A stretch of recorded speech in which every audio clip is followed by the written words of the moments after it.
For children, it's letting them know that they're in the same space, safe space, that they can address or go to any adult in the school building. I think it's also zero homework.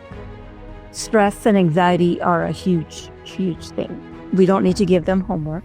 I think we expect parents and children to make dinner at home together or do some artwork or make a dog house, whatever. It's just, join extracurricular activities and bond that way. So it's that. Part of it is also supporting parents in understanding what they signed up their child for.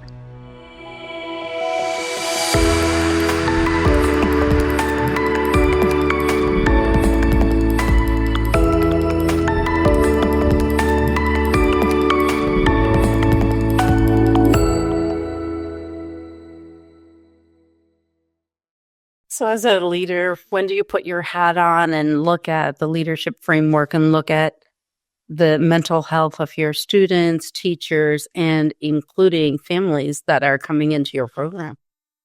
All the time. For children, it's letting them know that they're in the same space, safe space, that they can address or go to any adult in the school building and talk about it. If you need personal space, we have some personal space for you. But when you're ready to talk, we're here and we can listen. I think it's also zero homework. Stress and anxiety are a huge, huge thing. We don't need to give them homework. I think we expect parents and children to make dinner at home together or do some artwork or make a dog house, whatever. It's just, or join extracurricular activities and bond that way.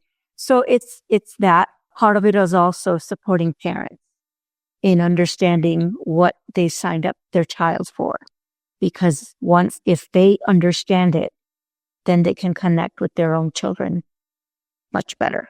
So I think it's looking at it, and parents need support too, so we have staff that will at any moment ready to meet with you and discuss whatever. And then, they get it. It goes in so many directions. Sometimes it's very personal and sometimes it's, work related, whatever, but we help them identify what the hiccup is and then help to solve that. So I think that helps quite a bit because I think 90% of our parents are working parents, and 2 working parents is stress in itself, right? When it comes to staff, I remember what I went through and the guilt and the anxiety that I felt leaving my daughters and actually crying while I get in the car, right? I didn't want any of them to feel that. I didn't spend enough time with my daughters. I was working, I was growing professionally, but we help them focus on the work-life balance as well, which is one of the reasons why Noorana came about is let's leave work at work. You can do everything you want to do or need to do while you're on job. You don't need to take it home. You don't need to work on the weekends. We also provide, I think, pretty generous PTO, and we combine sick leave and personal time off so they can take it for anything, anytime. We give them paid vacation time, which are more than what other schools give. So we make sure there's enough coverage. And if there's not, obviously, somebody will step up. And then they decide how long they want to stay on the maternity leave. We provide a certain number of months as paid. And then if you're not ready, they just call us up and say, I'm not ready to come back yet.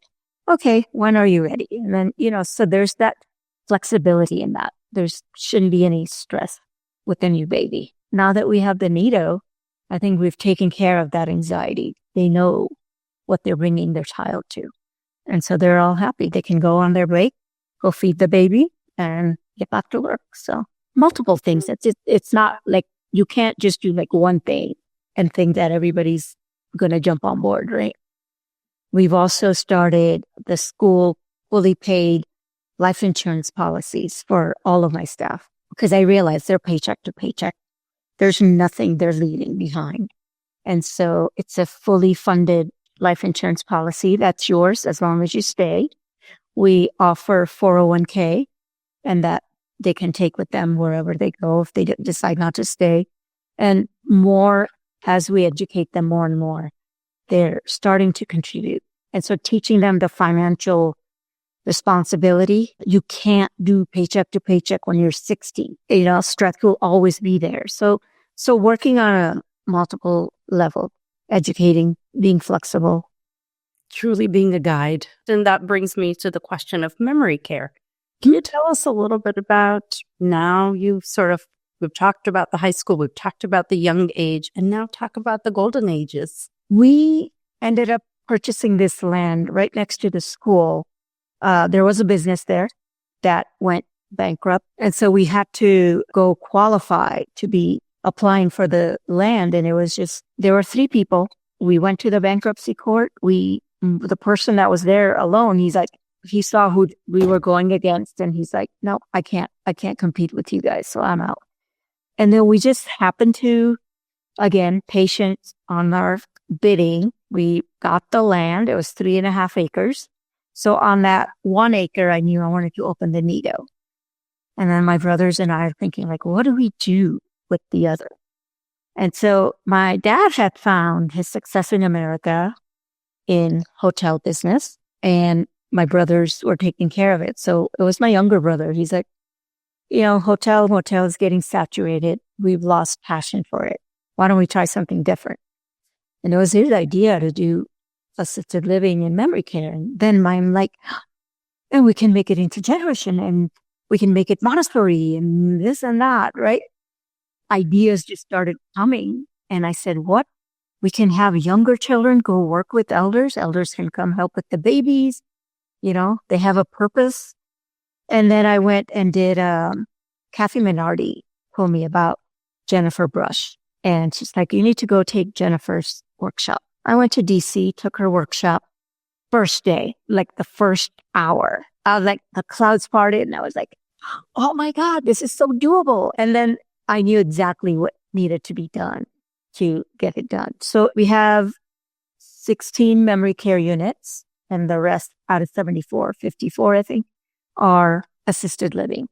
And so we have all levels of Montessori One engaged. Elders who are able will come into the nido, help rock. We don't have them lift the babies, right? There are some restrictions. And do as much as the parent is comfortable them doing.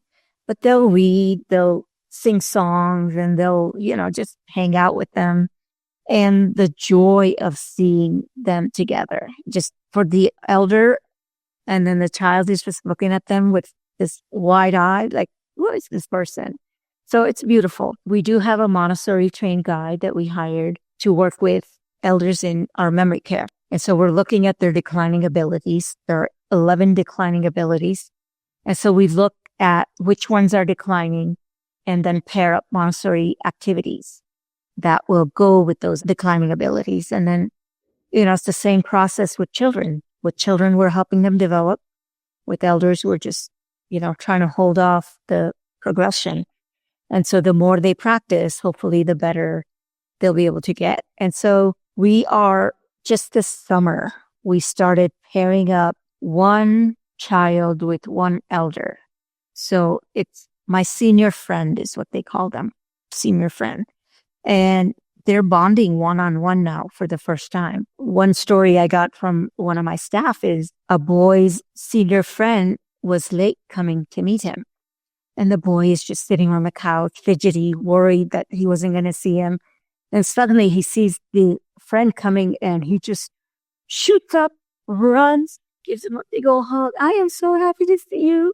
And the senior adult was like ruffling his hair and like, I would not miss this for you, And it was just beautiful what we're thinking about, because every positive has a negative, right? What happens when the senior friend passes? So now, we're going to need to look into some therapy and counseling for children. But what's also happening is parents are now involved. So parents are taking like special treats or flowers or gifts with their child. And so we've been talking to parents about how to talk with your child should the friend get sick and then eventually pass, because that's going to happen. That's one thing I had to learn, because all my life I've dealt with life and birth, right? And now we're looking at the end of life, and that that was a challenge. So for me, and so I can't imagine what it would feel like for a 4-year-old, you know? So Tina, you've created a village because we used to always talk about having grandparents and neighbors and aunts and uncles. And these children are literally, I mean, they would have experienced this in their family, their current families. They will still experience this as part of life, but also thinking about what and how. So it's not just going to happen and we're going to just now figure it out. You've got them. And it's a beautiful village. It's also changing the perspective of the child, right? Because a typical child would think an elder is feeble or not weak and not strong, or they don't know what they're saying. And we're changing that perception now to, hey, I can have fun with my senior friend and we can do things together. And then I'll see them just subconsciously like stroking them because the skin feels so soft. And the seniors are loving it. They have it's a more joyful environment now. You made my day. This is my thing, I was telling you earlier.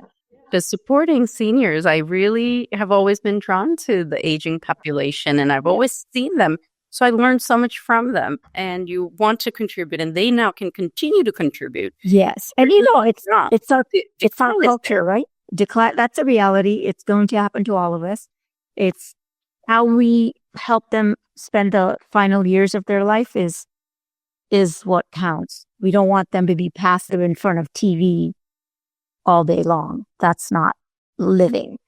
So now they do flower arranging, they do cooking, they're out in the garden gardening, they're doing all kinds of things together, playing with balls. And I mean, it's just making greeting cards or thank you cards together. So we have this big box. So anyone at Amarin, if they want to send a note to any one of their friends, they'll come and they'll pick out a card that they like. And that's what they're sending off. So a lot of activities are just getting them to get up out of bed and out of their room and doing things. So, and it's our culture. This is our culture. This is, we take care of our elders. We give them the respect and the reverence. And in turn, they're giving us their knowledge.